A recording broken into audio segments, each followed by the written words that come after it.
J'ai réussi à décrocher un call avec un prospect pour mon agence de marketing digital en ligne. Et honnêtement, je pensais que j'étais à deux doigts de signer ce premier client.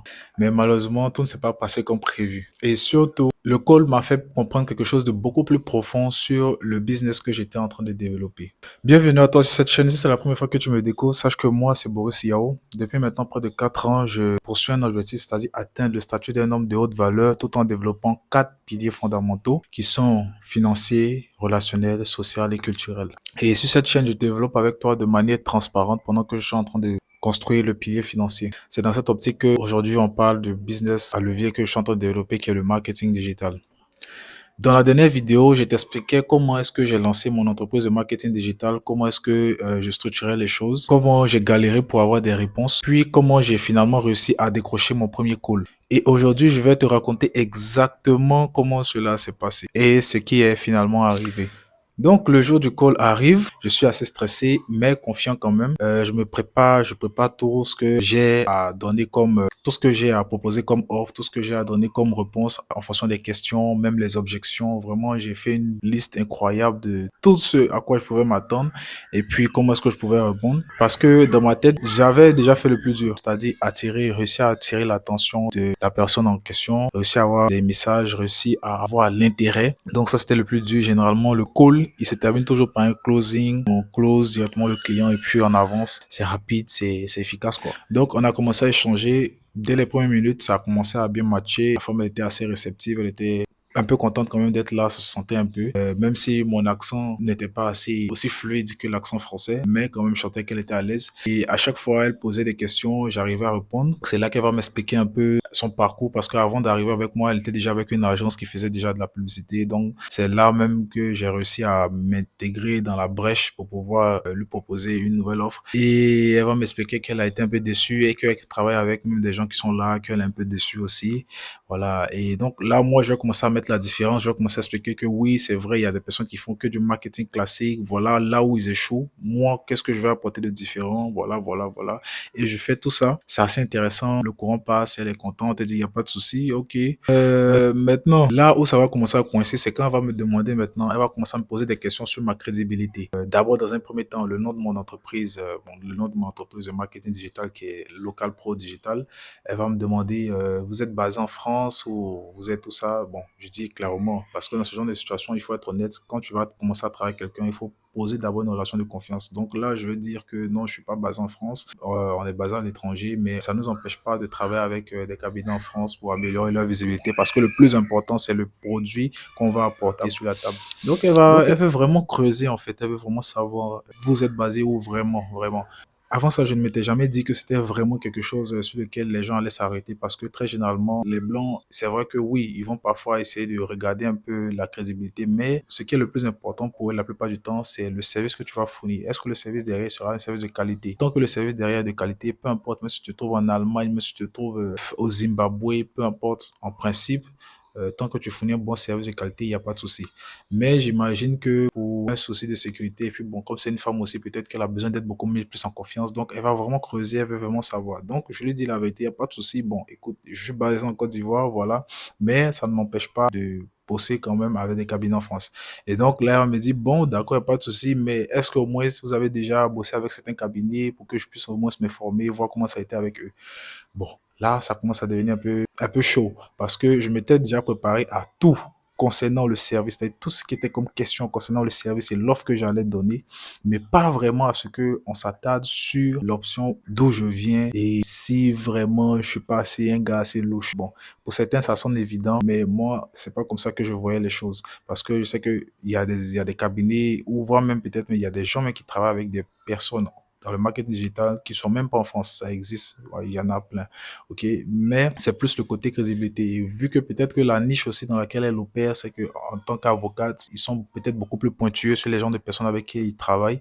Donc c'est peut-être là que la conversation a commencé à partir. Et donc je remarque que je commence à perdre un peu mes mots, je commence un peu à pas être assez fluide un peu dans mon raisonnement pour pouvoir la rassurer et je commence à sentir qu'il y a une certaine distance qui s'installe en fait entre nous. Donc au final, je n'ai pas su la rassurer comme il se doit et donc elle a dit que bon finalement, elle pense pas que ça soit adapté pour elle donc elle préfère se prévenir, elle préfère ne pas aller plus loin. Et le call s'est vraiment mal terminé. Quand je dis mal terminé, c'est parti dans la direction à laquelle je ne m'étais vraiment pas attendu.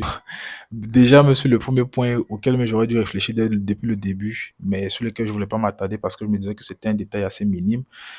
Mais finalement, c'est devenu celui qui a fait la plus grosse différence. Et au final, ce ne s'est pas concrétisé. Donc, pas de clients, pas de succès dans ce domaine-là.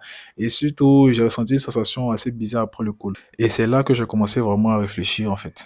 Parce que en analysant la situation, je me suis rendu compte de plusieurs choses. Déjà, je ciblais un marché français alors que moi-même, je n'étais pas sur place. Ça peut paraître anodin, mais c'est le détail qui change tout. Ensuite, j'ai remarqué que le fait d'avancer des arguments, peu importe qu'ils soient qualitatifs dans le domaine du service que tu vas fournir, peu importe que le travail que tu vas fournir est bon, il est excellent et tout, ce n'est pas ces arguments-là qui vont compter. Mais il y a une question de confiance, une question de crédibilité, une question de proximité qui est beaucoup plus mise en avant, qui pèse beaucoup plus même dans les mots par rapport aux arguments pour pouvoir vendre ton service. Et dans un call de vente, là où il faut commencer à closer, c'est généralement ces détails-là qui vont faire la plus grosse différence. Ce n'est pas tellement que ton offre sera logique et claire, bien structurée sur le papier, que tu vas réussir finalement à vendre, tu vas réussir finalement à closer des personnes, mais c'est comment tu vas réussir à installer la confiance entre vous deux et la crédibilité et surtout la proximité, c'est ce qui va faire vraiment la plus grosse différence. J'avais réussi à marquer cette première différence-là lors de mes premiers messages de prospection avec elle parce que avant même qu'on arrive au call, on avait changé plusieurs fois par mail, j'envoyais des questions, elle répondait, j'envoyais des messages, elle répondait, elle était vraiment très réceptive jusqu'à la fin.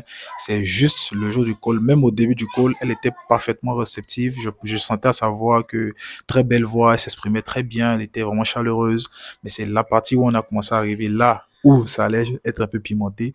C'est là que tout a commencé à partir un peu en vrille. Donc, je me dis que surtout quand tu as une agence, tu as une nouvelle agence, tu es sans preuve, tu es sans historique et que tu n'as pas encore de base solide, tu n'arrives pas encore à instaurer cette confiance-là et cette proximité-là avec tes futurs clients.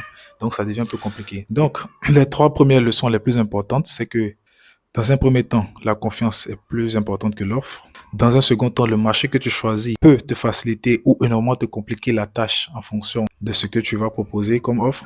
Troisièmement, closer un client, ce n'est pas juste parler, c'est plutôt instaurer de la confiance et de la crédibilité entre vous. Et ceci, c'est une vraie compétence.